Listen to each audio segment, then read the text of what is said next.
Bismillahirrahmanirrahim. Assalamualaikum warahmatullahi wabarakatuh. Jawab dong. Waalaikumsalam warahmatullahi wabarakatuh.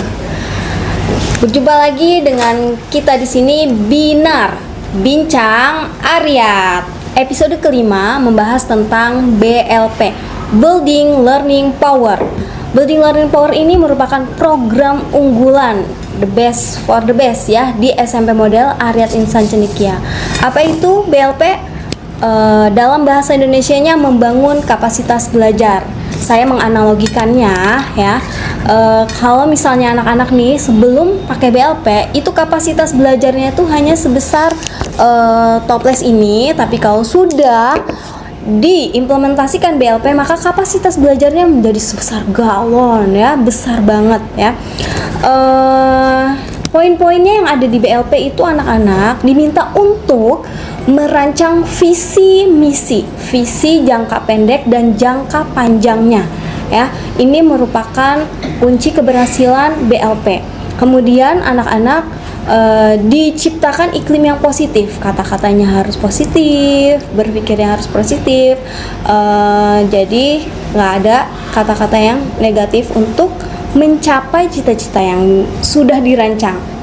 Kemudian mensyukuri, yang ketiga, mensyukuri ini anak-anak diminta untuk mensyukuri anggota tubuhnya ya, dengan cara beribadah, dengan cara membaca buku, dengan cara mandiri, kemandirian. Nah, poin-poinnya itu ada 1D 4R. Apa sih 1D 4R? 1. Default ya. Default itu biasanya pengalaman belajarnya adalah berkenaan dengan ibadah, berkenaan dengan kesantunan. Misalnya sholat 5 waktu, sholat duha. Kemudian 5S kepada semua teman-teman, pada semua guru. Kemudian yang kedua adalah resilience. Resilience itu adalah pengalaman belajarnya berkenaan dengan olah fisik ya, sesuatu yang menantang supaya anak-anak tidak mudah mengeluh ya, dan bisa menghadapi sesuatu yang sulit. Misalnya olahraga ya, kemudian lari pagi, kemudian berangkat sekolah secara mandiri dengan sepeda, angkot, atau berjalan kaki bagi yang rumahnya dekat. Kemudian yang ketiga, resourcefulness ya, untuk menambah wawasan ya, yaitu pengalaman belajarnya anak-anak bisa membaca buku, tilawah, murojaah, ziyadah hafalan ya. Dan yang R yang ketiga itu adalah reciprocity, yaitu kemandirian. Anak-anak secara sistematis ya diminta untuk membantu ibunya atau membantu orang tuanya atau melaksanakan pekerjaan-pekerjaan rumah.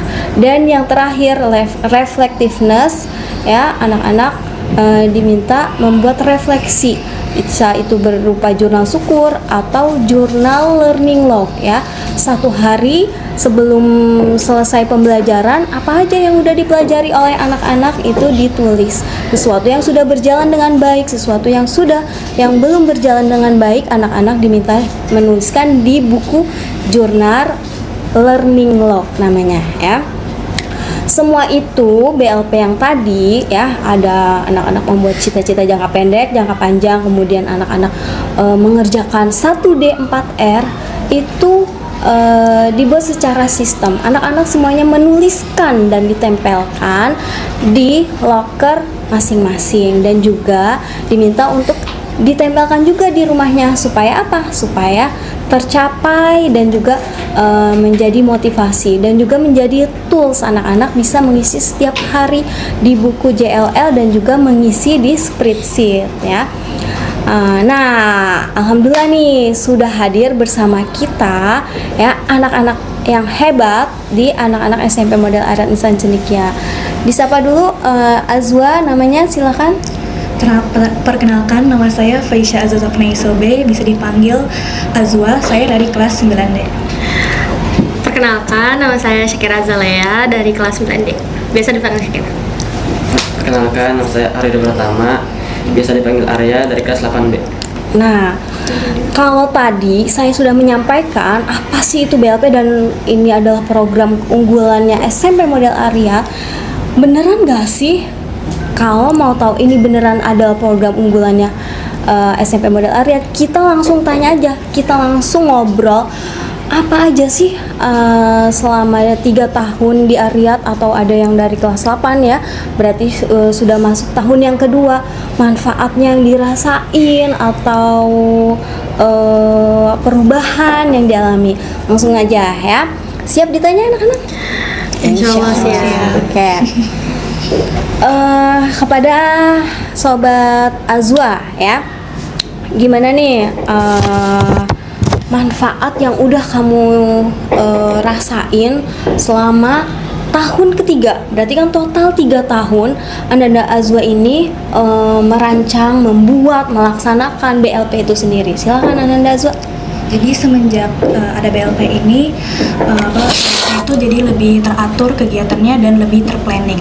Terus juga BLP ini membuat saya itu membangun kebiasaan baru yang lebih baik gitu. Wow, Masya Allah, teman-teman sahabat Binar, jarang loh ada anak pemuda yang bisa memplanning kegiatan sehari-harinya sendiri. Gimana kalau sahabat Sakira? Kalau dari saya sendiri hampir sama kayak Azwa, dimana kegiatan sehari-harinya tuh udah terplanning secara teratur. Jadi kalau misalnya pun libur, kita bisa melakukan hal yang sudah terplanning tersebut. Jadi kita kayak tidak kehabisan kegiatan gitu sebenarnya. Oh, bisa iya. mengisi kegiatan dengan hal yang lebih baik. Masya Allah, tabarakallah. Bagaimana dengan sobat Arya? Kurang lebih sama ya, soalnya ya saya juga kayak gitu. Ada jadwal lah planningnya untuk melakukan kegiatan tersebut. Oke, ada. Terbiasa. Udah terbiasa, Masya Allah, tabarakallah. Bayangin kalau nggak ada BLP, kira-kira kalau liburan di hari Sabtu Ahad, kira-kira ngapain? Kalau nggak ada rancangan BLP itu, kira-kira ngapain ya? Main HP. Main HP, Scrolling TikTok. Scrolling TikTok, apalagi Arya? Main game sehari. Oh, main game seharian. Masya Allah, dengan perantara BLP ini ya, waktunya sudah terjadwal. Nah, kemudian nih ada nih yang udah 3 tahun, ada yang 2 tahun. Pencapaian terbesar kamu selama menggunakan BLP ini apa nih? Dari Azwa ya. Yang pertama tuh pencapaian dari segi akademik atau knowledge kita gitu kan. Silakan. Kalau dari segi akademik, alhamdulillah tahun ini saya bisa menjadi best akademik di tahun ajaran 2024-2025. Apakah itu memang ada dalam rancangan BLP kamu? Ya, ada. Di awal kelas 9 sudah dirancang. Ya, di Oh. jangka pendek. Bunyinya apa tuh kalau boleh tahu? Memiliki nilai rata-rata tertinggi satu angkatan. Wah, Masya Allah, merinding loh Ustazah loh. Ternyata Ustazah memang bukan walas kamu ya, tapi memang itu sudah direncanakan ya, sudah ada di poin BLP ya. Kemudian dari default, fullness, resilience, kemudian reflective dan reciprocity, kamu menyesuaikan nggak dengan cita-cita yang tadi tuh, mendapat nilai tertinggi? Ya, menyesuaikan. Apa? Contohnya saya mengerjakan soal sehari itu bisa 50 soal. Masya Allah, saya kira melaksanakan seperti yang dilaksanakan oleh Azwa. Alhamdulillah ya. 50 soal. 500. Wah. Tidak. Aku ikut les di mana target 1 tahunnya itu aja 10.000 soal. Masya Allah. Itu harus di-push buat ngerjain segitu banyak. Ustazah baru tahu loh kalau misalnya kamu memang sudah, berarti apa yang pencapaian kamu yang hari ini, yang kemarin kamu udah dapetin memang udah terplanning ya, ada di BLP dan juga ada di poin resolvefulness ya kan, mengerjakan soal ya kan. Kemudian pencapaian terbesar kamu dari segi minat bakat kamu kan, kalau tadi kan full belajar, nah tapi kan kamu kan punya juga hobi itu, kira-kira apa? Karena kebetulan hobi saya kan melukis gitu, jadi dari melukis itu saya jadi konten kreator di media sosial. Oh, Masya Allah. Dan udah menghasilkan rupiah gitu? Belum sih, cuman ya sedikit demi sedikit, sedikit dulu lah. Oh, itu juga ada di planning BLP kamu? Betul. Masya Allah. Bagaimana dengan Sakira? Kalau aku sendiri, jadi aku suka bikin kayak DIY gitu. Misal kayak ngerajut, terus bikin benda-benda kayak dari misalnya pipe cleaner gitu. Nah, itu tuh dimulai pas kelas 8, kelas 8 atau 9? Emang ya? Pokoknya kayak ada bazar gitu. IPS, belajar IPS, kita tuh selalu ngejualin barang atau enggak paling cuma pameran doang. Nah, dari situ akhirnya saya bikin tuh produk dari pipe cleaner, dan dari mulai itu saya jadi ketagihan buat bikin-bikin. Oh, dan itu kamu pasti enjoy dong Enjoy. ngerjainnya, karena itu kan bagian dari minat kamu ya kan, kesukaan kamu, hobi kamu ya kan, dan sudah terjual berarti ya? Iya, lumayan. Berapa? Kemarin 1,5. Wow, 1,5. Ya, enggak nyangka loh saudara. Dari Sobat Arya gimana nih? Pencapaian terbesar yang kamu udah raih 2 tahun Minat dari akademik dulu. akademik. Dari akademik, alhamdulillahnya saya udah bisa munakosyah berjus-jus. Wow, berapa jus berjus sampai tak terhitung. Sekitar 5 jus. Oh, Masya Allah. Dan itu memang sudah ada di rancangan kamu di BLP. Apa bunyinya kalau boleh tahu tuh? Kamu rancang kelas berapa kamu tulis itu? Munakosyah jus 2726. Itu kelas 8. Oke, kelas 8 kamu tulis di BLP kamu. Dan apa yang mungkin ada usaha di resilience-nya atau di resourcefulness-nya untuk mencapai 2 jus itu? Tilawah ini. Tilawah. Memperbanyak tilawah sih Berapa di target kamu? Target pribadi ya? pribadi. Target pribadi. 10 halaman. 10 halaman setiap hari. Oke, Masya Allah. Nah, pencapaian dari segi minat bakat kamu, hobi kamu yang udah kamu raih nih. Saya sih hobinya futsal. Futsal itu pernah juara 4, hampir juara 3. Nah, itu kamu emang udah rencanain, kamu udah tulis, kamu pengen ketika kamu berkesempatan ikut lomba itu kamu emang sudah mentargetkan mau juara? Sudah target. Sudah. Kemudian dari resilience kan berarti kan itu kan olah fisik ya, berarti kamu resilience-nya melakukan apa? Melakukan yang itu Latihan. ya. Berapa kali latihan itu? 3 kali seminggu. 3 kali dalam 1 pekan ya. Dan menurut kamu itu latihan yang kamu lakukan itu pastinya sebelumnya kamu belum pernah kan? Belum pernah latihan se-effort itu, bener? Ya Allah, Masya Allah ya.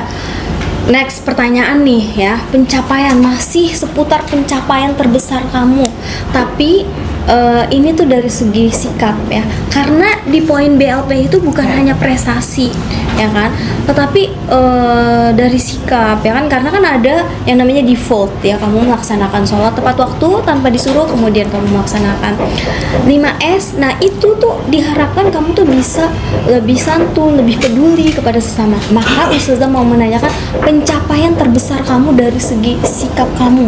Nah bagaimana Ananda Azwa? Kalau saya sendiri sekarang tuh saya jadi lebih percaya diri gitu, ngomong di depan publik lebih percaya diri. Karena dulu waktu masih SD tuh saya benar-benar pemalu banget, kayak pendiam, nggak ada temennya gitu. Terus di depan publik juga saya terbata-bata ngomong. Tapi sekarang saya jadi lebih lancar, lebih percaya diri. Oh, kita bisa lihat ya hari ini ya, Ananda Azwa, Sobat Azwa ini bisa berbicara dengan lancar, itu berarti ada perubahan ya. Ustazah ingat betul waktu Ustazah tuh ngajar kamu di kelas 7 ya kan. Kamu tuh kadang setorannya padahal kamu tuh mampu, tapi kamu tuh setoran tuh ya masih ya mungkin karena ada perasaan kurang percaya diri, takut kurang hafal ya kan, takut dapat nilainya kurang bagus. Akhirnya kamu hanya sebatas ya 1 blok, 2 blok gitu kan, padahal kamu mampu. Nah, hari ini ya kita bisa lihat ya kelancaran Sobat Azwa berbicara di depan kita semua itu udah menjadi gambaran. Gimana kalau Sobat Sakira? Kalau aku mungkin dari segi kedewasaannya aku jadi lebih bisa memahami perasaan orang lain. Oke. Sebelumnya memang kamu nggak bisa memahami perasaan orang lain? Bisa, cuman kayak aku kadang terlalu bersikap egois, kayak mau menang sendiri. Oke. Jadi aku sekarang belajar untuk bisa lebih ngalah, terus bisa ngerti perasaan orang lain gimana, keadaannya kayak gimana. Contohnya kayak gimana tuh misalnya? Eh, contohnya itu misalnya Alban, aku bawa Alban. Nggak apa-apa. Alban tuh lagi lagi main game. Dia kan lagi emosi kan, gara-gara kalah. Nah aku kadang tuh suka maksa dia buat ngelakuin hal yang dia nggak suka, padahal dia lagi emosi kan. Dia kayak kadang aku suka Memaksakan diri ya kan, memaksakan kehendak diri kamu untuk Alban ikut yang kamu mau Iya. gitu. Jadi aku Akhirnya sekarang aku nggak gitu lagi. Soalnya kadang kalau aku digituin juga kan nggak enak ya. iya ya, itu implementasi kalau kita merasakan apa yang orang lain rasakan ya. Oke, bagus banget. Kalau Sobat Arya gimana? Perubahan terbesar, pencapaian kamu dari segi perubahan perilaku atau sikap? Kalau aku sendiri lebih suka berinteraksi sama orang. Tadinya tuh aku yang malu banget. Oh, I see. Sekarang lebih. Sekarang lebih suka ngomong sama orang, suka bercanda juga. Oke. Suka ngobrol tuh. Suka. Iya, kelihatan sih ya. Hari ini kamu ada di sini bukti ya itu bahwa perubahan besar nyata kamu dari segi sikap itu ya kita bisa lihat hari ini ya. Iya, pantesan kamu waktu itu suka malu-malu gitu Ustazah Tegar ya kan? Waktu kelas 7. Nah, yang terakhir nih, pencapaian terbesar ya dari segi perubahan spiritual kamu. Ya, spiritual artinya hubungan kita sama Allah. Nah, boleh dari Sobat Arya? Kalau saya itu sendiri dulu itu suka pas kecil suka banget ninggalin sholat, kayak sholatnya entar-entaran lah. Iya. Disuruh sholat malah main. Kalau sekarang udah sadar, jadi kalau nggak melaksanakan sholat itu kayak hatinya nggak tenang gitu. Oh, Masya Allah. Sholat wajib apa sholat sunnah? Sholat wajib, apa sholat duha juga. Oh, sholat sunnah juga ya kan? Masya Allah, itu pencapaian ya. Dari segi ibaratnya, dari segi sesuatu yang kita raih, ini yang lebih besar karena hubungan kita sama Allah. Gimana kalau Sobat Sakira? Tadi pertanyaan apa? Pencapaian terbesar dari perubahan spiritual yang kamu ada di diri kamu, perubahan spiritual.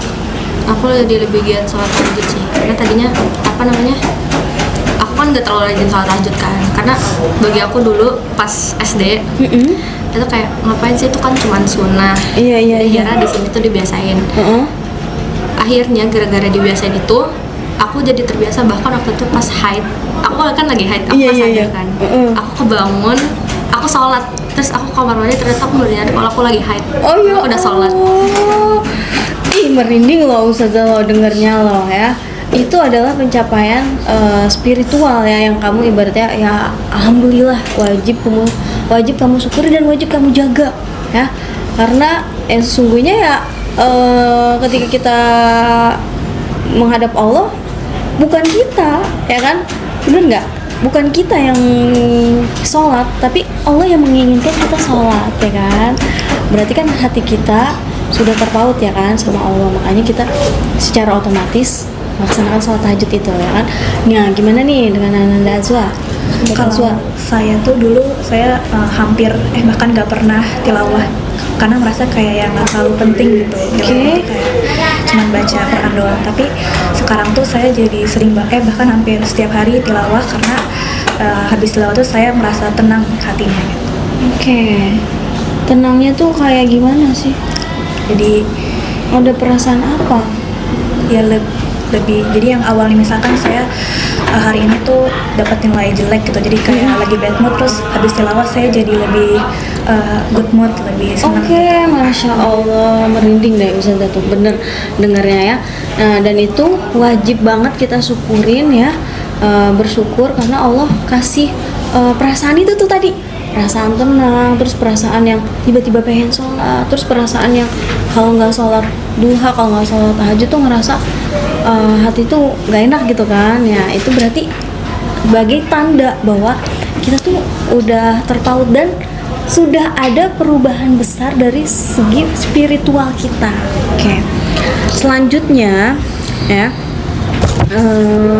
pastilah ya, kamu tuh kan anak SMP ya kan. Teman kamu bukan hanya ada di Ariyat saja, tapi teman kamu ada yang selain di Ariyat. Ya mungkin teman di medsos, teman waktu SD, teman di rumah.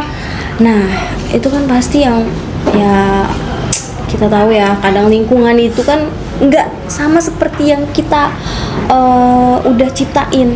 Kita yang udah religius tadi udah mendapatkan pengalaman spiritual, berbeda dengan teman-teman kita. Pasti kan ketika berbaur dengan teman-teman yang lain yang selain di Ariyat itu kan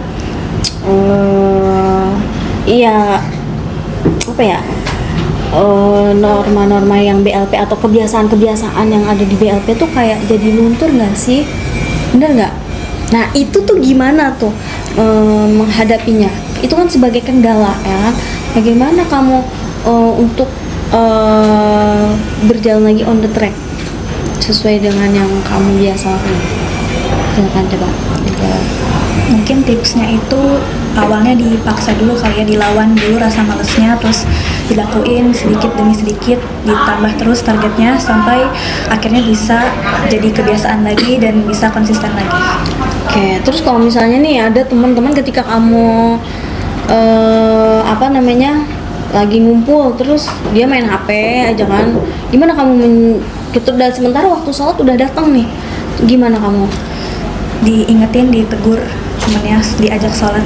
Oke, kalau misalnya nggak mau, kamu ikut ke mereka atau kamu tetap sholat? Tetap sholat. Oke, gimana sobat Syakira? Tips. Iya, kendala, misalkan ada banyak kendala ketika kamu mau konsisten, itu kan ada banyak kendala ya kan. Ketika kamu berkumpul dengan teman-teman atau saudara yang vibes-nya tuh nggak kurang baik gitu kan, bagaimana kamu tetap berada di jalan kamu nih?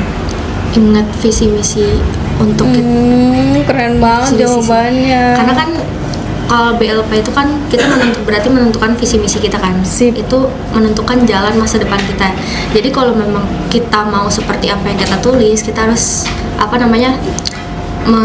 mempraktekkan apa yang sudah kita cantumkan di BLP.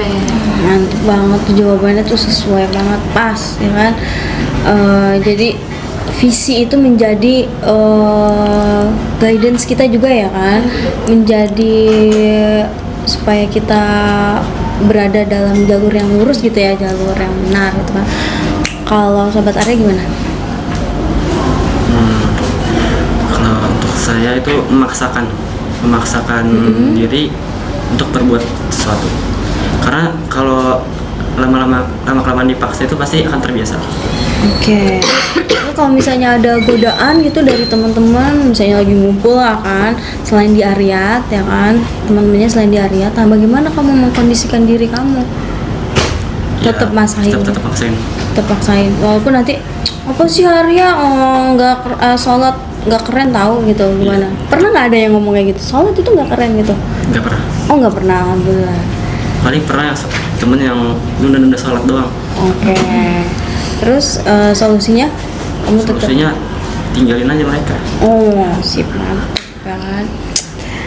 Alhamdulillah nih kita udah bincang ya kan, seputar BLP tadi udah dijelasin ya kan. Ternyata yang tadi penjelasan dari Ustazah itu bener adanya ya kan, konkret, dalam bentuk konkret yang tadi sudah disampaikan oleh Sobat Azwa, Sobat Syakira, dan Sobat Arya ya, bahwasanya memang kapasitas belajar kamu yang tadinya ya sebelum ada BLP itu ya kurang gitu kan, kemudian ada BLP tertrigger dengan cita-cita, visi, kemudian tadi tuh merasa ada panggilan spiritual sehingga kamu kembali pada jalan yang sudah kamu rancang istilahnya ya. Dan kalau misalnya ada waktu dimana waktu libur gitu kan kamu udah tahu ya kan kamu tuh harus ngapain jam segini kamu harus ngapain, kamu udah tahu banget dan tidak menghabiskan semua waktu itu untuk hal-hal yang tidak baik, bener kan? Masya Allah, alhamdulillah hari ini sangat menginspirasi ya teman-teman. Semoga juga bisa didengar dan disimak oleh teman-teman kita yang ada di sana ya, dan bisa menjadi inspirasi juga buat teman-teman yang ada di luar sana, dan tetap konsisten membawa nama baik SMP dan juga membawa oleh-oleh BLP ketika kamu berada di sekolah lanjutan. Siap? Insya Allah. Oke, dari kami sekian Sobat Binar. Mohon maaf jika ada yang kurang berkenan. Wassalamualaikum warahmatullahi wabarakatuh. Waalaikumsalam warahmatullahi wabarakatuh.